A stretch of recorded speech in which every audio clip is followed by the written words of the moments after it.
Tinawag ng International Energy Agency na pinakamatinding oil supply disruption sa kasaysayan ang mga naiipit na kargang langis sa Strait of Hormuz at Persian Gulf dahil sa palitan ng atake ng Amerika, Israel at Iran doon.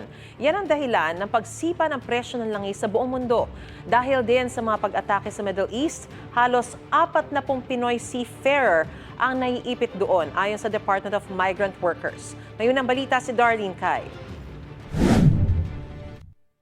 Napasabak sa malaking sunog ang mga bomberong malapit sa paliparan sa Bahrain. Ayon sa gobyerno ng Bahrain, pinuntirya umano ng Iran ang mga fuel tank sa isang facility sa Muharraq madaling araw ngayong Huwebes. Inatake din ang 2 fuel tanker sa katubigan ng Basra, Iraq sa bahagi ng Persian Gulf. Batay sa mga ulat, mga Iranian boat na kinargahan umano ng pampasabog ang ginamit laban sa 2 tanker na nagkakarga ng langis. Isa ang patay. Nagtigil operasyon na ang mga oil port ng Iraq habang patuloy ang operasyon ng mga commercial na pantalan. Bago ito, 4 pang barko ang inatake sa Persian Gulf at sa Strait of Hormuz, ang makipot na daanan ng mga barkong nagkakarga ng langis mula sa Middle East. Gate ng militar ng Iran, hindi sila papayag na may makalusot na langis na para sa Amerika, Israel o mga kaalyado nito.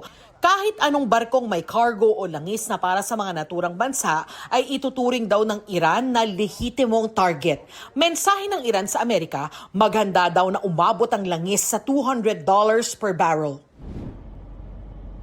Batay pa sa mga ulat, pinatamaan din ang mga drone ng imbakan ng langis sa Salalah Port na nasa timog na bahagi ng Oman. May mga bumagsak ding drone sa Dubai. Sa Tel Aviv, Israel, muling in-intercept ang mga missile na galing umano sa Iran. Nagpaabot ng pakikiramay si Israeli President Isaac Herzog sa naulilang asawa ng Pilipinang nasawi sa isa sa mga pag-atake. Ayon sa Defense Minister ng Israel, palalawakin ang operasyon nila sa Lebanon kasunod ng pag-atake sa Israel kagabi ng Hezbollah na kaalyado ng Iran. Ayon sa International Energy Agency, nililikha ngayon ng kaguluhan sa Middle East ang pinakamalaking oil supply disruption sa kasaysayan. Dahil sa pagkakaharang sa Strait of Hormuz, inaasahang babagsak ng 8 million barrels kada araw ang global supply ngayong Marso, nakatumbas ng halos 8% ng kinokonsumong langis ng daigdig.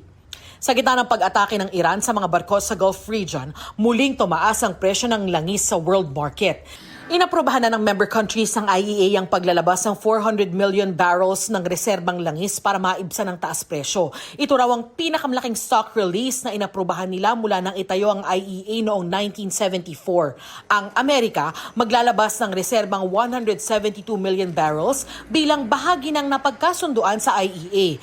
Nagsabi ring maglalabas ng oil reserves ang Japan. Ayon sa DMW, may mga Pilipinong tripulante na kumpirmadong apektado ng mga pag-atake. 21 Pinoy seafarers ang sakay ng isang tinamaang barko, 17 naman ang sakay ng isa pa. 38 in all are safe and they're headed for safe port. And we are in touch with the manning agency and the ship owner in terms of bringing them to safer port and also other measures that will ensure their safety. Also reaching out to the families as instructed by the President in terms of assuring them of this good news, reassuring news. Sa ngayon, may 7,300 seafarers sa gitnang silangan ayon sa DMW. Binigyang diin din ni Kakdak na may right to refuse o karapatang tumanggi ang mga Pilipinong crew member na maglayag sa Persian Gulf, Strait of Hormuz at Gulf of Oman habang nagpapatuloy ang giyera sa rehiyon. Bahagi raw ng karapatang yan ang pagbibigay sa kanila ng 2 buwang sahod at libreng repatriation o pagpapauwi sa Pilipinas alinsunod sa napagkasunduan ng International Maritime Labor Stakeholders. Patuloy pa rin hinahanap ang Pinoy seafarer na nawala ng tamaan ng missile ang sinasakyan niyang tugboat sa Strait of Hormuz noong nakaraang linggo. Sa gumugulong na investigasyon, nakitaan na raw ng paglabag ang may-ari ng barko dahil hindi nila isinama ang Pinoy seafarer sa rehistro, sabi ni Kakdak. We continually hope and pray na makita siya, and also the President has directed us to support the family, to be there for the family. So Admin PY Kaunan and myself have sent our respective teams on the ground. Ito ang unang balita. Darlene Kai para sa GMA Integrated News. Gusto mo bang mauna sa mga balita? Mag-subscribe na sa GMA Integrated News sa YouTube at tumutok sa unang balita.